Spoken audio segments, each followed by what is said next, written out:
এই যে আসামি গ্রেপ্তার হলো, সেই আসামি বাবা বলছে যে না, ছেলে বাইরে ছিল, কিন্তু ছেলে ভোরবেলা চলে আসছে, ভোরবেলা এসে সেখানে ঘুমাইছে, সকাল 9টায় খাওয়া দাওয়া করছে।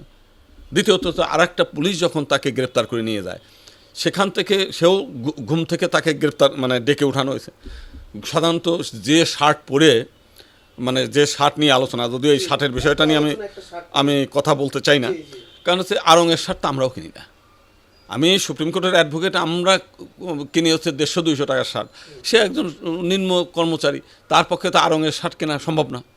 তার মানে সেখানে, এবং তার বাবা বলছে যখন এই বাড়ি থেকে বের হয়, আমি যখন বের করে দিই তার গায়ে গেঞ্জি ছিল। ঘুমন্ত অবস্থায় তো এই শার্ট পরারও কথা না, যদি কিনেও থাকে শখের শার্ট, এই শখের শার্ট পরিয়ে কেউ ঘুমায় না, গেঞ্জি পরিয়ে ঘুমাইছে। সেই গেঞ্জি দেখার পরে তারপরে দেখা গেল যে তার চালান করতেছে হচ্ছে পুলিশের একটা মানে এসে যে শার্ট পুলিশে পরে সেই শার্ট। এখন হয়তো বলবেন যে পরের দিন আবার কিন্তু সে সাংবাদিক সম্মেলন করে বলছে এই শার্ট দেন, আমার শার্টই আছে। আমার যেটা অনেকের যেটা ধারণা সেটা হচ্ছে যে এই শার্ট মানে ওই সনাতন চক্রবর্তী তাকে দিয়েছে। সনাতন চক্রবর্তী যখন দেখছে বেকায়দা, তখন আড়ং থেকে আর একটা কিনে নিয়ে আসছে, সেই কিনে ওইটা পরিয়ে দেখেন মানে দায় এড়ানোর জন্য। তো সেই কারণে এই ঘটনার দায় সনাতন চক্রবর্তী, যিনি ডিবি পুলিশের কর্মকর্তা, তার এড়ানোর সুযোগ নেই।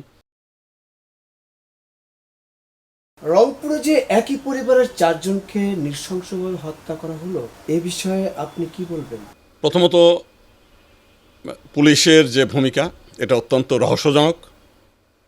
এলাকার লোকের যে ভাষ্য, তারা অত্যন্ত আতঙ্কের কারণে, একজন মহিলা সাক্ষাৎকার দিয়ে বলেছে যে তারা যদি মুখ খোলে তাহলে তাদের পরিণতিও সেই রকম একটা অবস্থা হবে। ডোমের যে বক্তব্য, সেখানে মা মেয়ের দুইজনেরই ভেজাইনাতে বীর্যের উপস্থিতি, ডাক্তারের অস্বীকার, সব কিছু মিলিয়ে এমন একটা তালগোল পাকানো অবস্থা। এটা নিয়ে শুধু আমরা না, দেশের সমস্ত মানুষ এই পুলিশের বক্তব্য এবং এই ঘটনা নিয়ে মানে কারোরই কোনো বিশ্বাসযোগ্যতা কোনো পাওয়া যাচ্ছে না। প্রথমত আমরা যদি পুলিশের ভূমিকাটা আমরা দেখি, রাত 11:30টায় পুলিশ ওই বাড়িতে ঢোকে, তখন ওই বাড়িতে কারেন্ট নেই। ওইখানে যিনি ইলেকট্রিশিয়ান, উনি বলেছেন সাক্ষাৎকারে যে ওনাকে 1টার সময় ফোন করে ওখানে ডেকে নিয়ে যায়। উনি প্রথমে বাড়ির মধ্যে গিয়ে তন্ন করে খোঁজে যে কোথাও থেকে লাইন যে ডিসকানেক্ট, এটা খুঁজে পাচ্ছিল না। পরে বের করে দেখা গেল যে রাস্তায় যে পোস্ট, যে খুঁটি, সেই খুঁটির উপর থেকে লাইন বিচ্ছিন্ন করা। তাহলে বোঝা যায় এটা একটা পরিকল্পনা। কিন্তু পুলিশ প্রথম থেকে বলছিল যে এটা একেবারেই সাধারণ একটা ঘটনা, অন্য বাড়ি দিয়ে ঢুকে 3 তলা থেকে লাফিয়ে 2 তলায় পড়ে এইখানে বসে তারা ইয়াবা সেবন করছিল। তো এই শব্দ পেয়ে গণপতি চক্রবর্তী উপরে ওঠে, তাকে গামছা পেঁচিয়ে হত্যা করে। পরবর্তীকালে তার স্ত্রী এবং তার মেয়ে উপরে ওঠার চেষ্টা করে, সেখানে তাদের গলা চিপিয়ে মানে পেঁচিয়ে হত্যা করে। এরপরে ঘরের মধ্যে ঢুকে তার ছেলেকে হত্যা করছে। হত্যা করে তারা ওইখানে ওই খেজুর খেয়েছে আর হচ্ছে শশা খেয়েছে।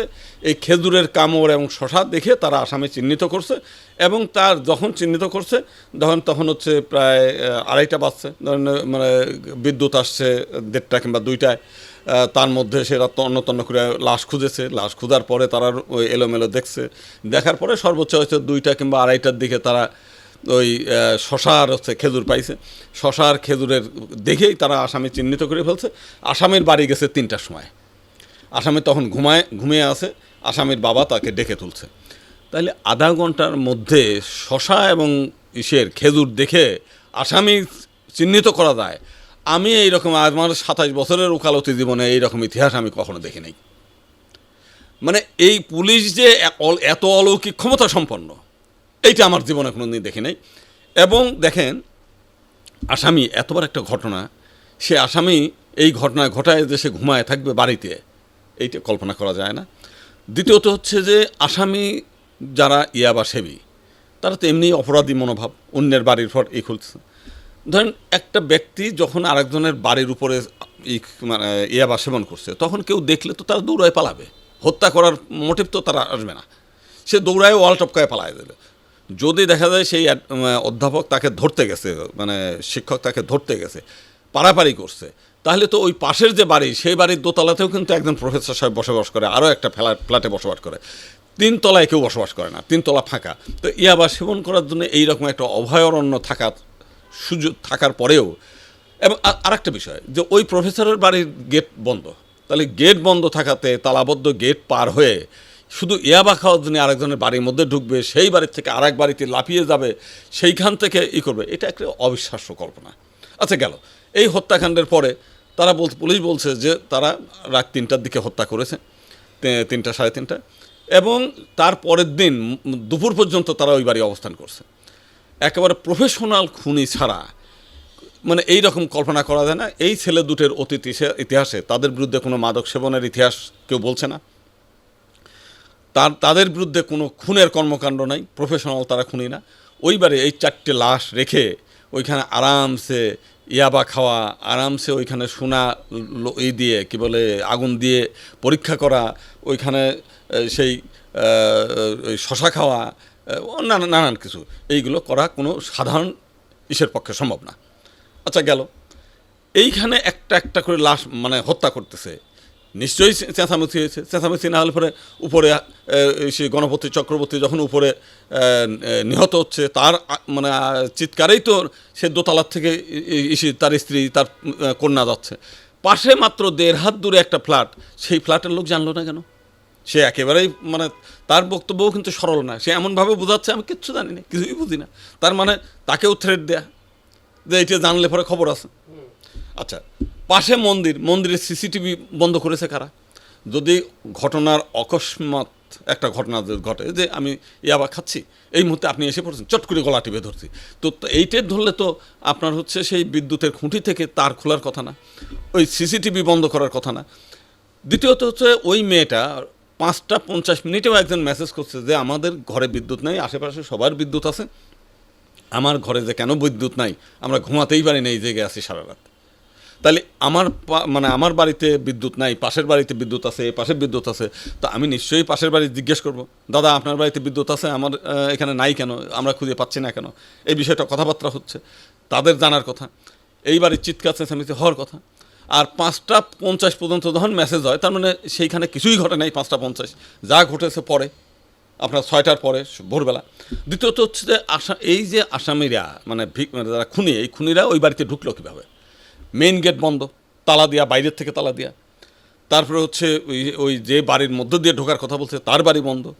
তাহলে এত কিছুর ঘটনা ওই বাড়িতে আগের দিনের আশেপাশের লোক যা বলছে যে কয়েকটা মোটরসাইকেল আনাগোনা করেছে অপরিচিত, তারা এলাকার না, তারা ওইখানে এসে ওই বাড়ির সামনে মোটরসাইকেল ঠেকিয়ে রেখে পাহারা দিয়েছে, রেকি করেছে, বিভিন্ন জায়গা ঘুরিয়ে ফিরে আসছে, এবং আগের দিন সন্ধ্যা থেকে পরের দিন 12টা পর্যন্ত।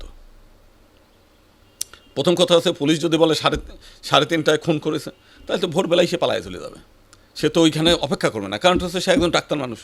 পরের দিন সকালবেলা রুগী এসে ওই বাড়িতে তল্লাশি করতে পারে, ডাকাডাকি করতে পারে, মানুষজন চলে আসতে পারে, আত্মীয় স্বজন আসতে পারে, তারপরে এখানে পাড়া প্রতিবেশীরা দিনের বেলায় দেখে ফেলতে পারে, তো সে কেন এই রাতের বেলায় সুযোগ থাকা সত্ত্বেও সেই ইসে যাবে কেন?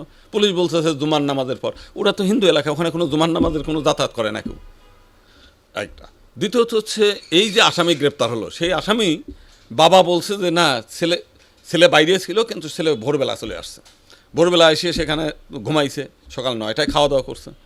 দ্বিতীয়ত আর একটা পুলিশ যখন তাকে গ্রেপ্তার করে নিয়ে যায়, সেখান থেকে সেও ঘুম থেকে তাকে গ্রেপ্তার মানে ডেকে উঠানো হয়েছে।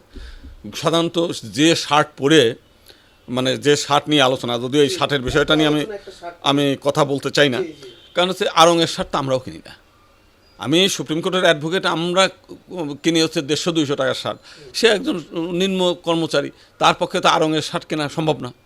তার মানে সেখানে, এবং তার বাবা বলছে যখন এই বাড়ির থেকে বের হয়, আমি যখন বের করে দিই তার গায়ে গেঞ্জি ছিল, ঘুমন্ত অবস্থায় তো এই শার্ট পরারও কথা না, যদি কিনেও থাকে শখের শার্ট, এই শখের শার্ট পরিয়ে সে কেউ ঘুমায় না, গেঞ্জি পরিয়ে ঘুমাইছে। সেই গেঞ্জি দেখার পরে তারপরে দেখা গেল যে তার চালান করতেছে হচ্ছে পুলিশের একটা মানে এসে যে শার্ট পুলিশে পরে সেই শার্ট। এখন হয়তো বলবেন যে পরের দিন আবার কিন্তু সে সাংবাদিক সম্মেলন করে বলছে এই শার্ট দেন, আমার শার্টই আছে। আমার যেটা অনেকের যেটা ধারণা সেটা হচ্ছে যে এই শার্ট মানে ওই সনাতন চক্রবর্তী তাকে দিয়েছে। সনাতন চক্রবর্তী যখন দেখছে বেকায়দা, তখন আড়ং থেকে আরেকটা কিনে নিয়ে আসছে, সেই কিনে ওইটা পরিয়ে দেখেন মানে দায় এড়ানোর জন্য। তো সেই কারণে এই ঘটনার দায় সনাতন চক্রবর্তী যিনি ডিবি পুলিশের কর্মকর্তা, তার এড়ানোর সুযোগ নাই।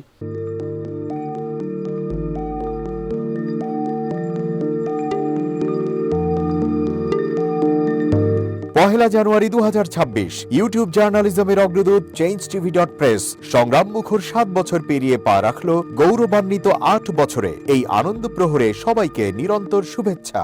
আমি নিজেকে ধন্যবাদ মনে করি, আমি সৌভাগ্যবান। চেঞ্জ টিভির পক্ষ থেকে আমার সাক্ষাৎকার নেওয়ার জন্য তারা আসছেন এবং চেঞ্জ টিভি দীর্ঘ 8 বছর ধরে এই কাজগুলি করছে। আমি তারা অনেক ভালো কাজ করেছেন, দেশের মানুষের সুখ দুঃখের কথা প্রত্যক্ষ তুলে ধরছেন। আমার আশা থাকবে চেঞ্জ টিভি সামনের দিকে উত্তরোত্তর আরও সমৃদ্ধ হবে। একটাই শুধু আমাদেরকে উপদেশ দিতে চায় তাদের কাছে, সেটা হচ্ছে সত্য কথাটা মানুষের সামনে তুলে ধরা, মানুষের ভিতরে কি চায় তাদেরটা তুলে ধরা, মানুষের প্রত্যাশা তুলে ধরা এবং মানুষের মধ্যে এই যে দেশাত্মবোধটা এবং সত্যবাদীটা এটা জাগরণ করে চেঞ্জ টিভির সামনে থেকে এগিয়ে যাবে। এবং যারা দেশের কথা চিন্তা করে এবং দলমত নির্বিশেষে যে লোকগুলো আছে তারা দেশের কথা চিন্তা করে, দেশের উন্নয়নের কথা চিন্তা করে, কোনো পক্ষপাতিত্ব করে না, তাদের বক্তব্য দেশের মানুষের তুলে ধরা, এই কাজগুলি সামনে এগিয়ে নিয়ে যাবে, এটা আমাদের প্রত্যাশা। অনেক ধন্যবাদ আপনাদেরকে, দেশবাসীকে, দেশবাসী সবাইকে আমি ধন্যবাদ জানাচ্ছি। change.tv.press এক ফোঁটা হলুদ নেই।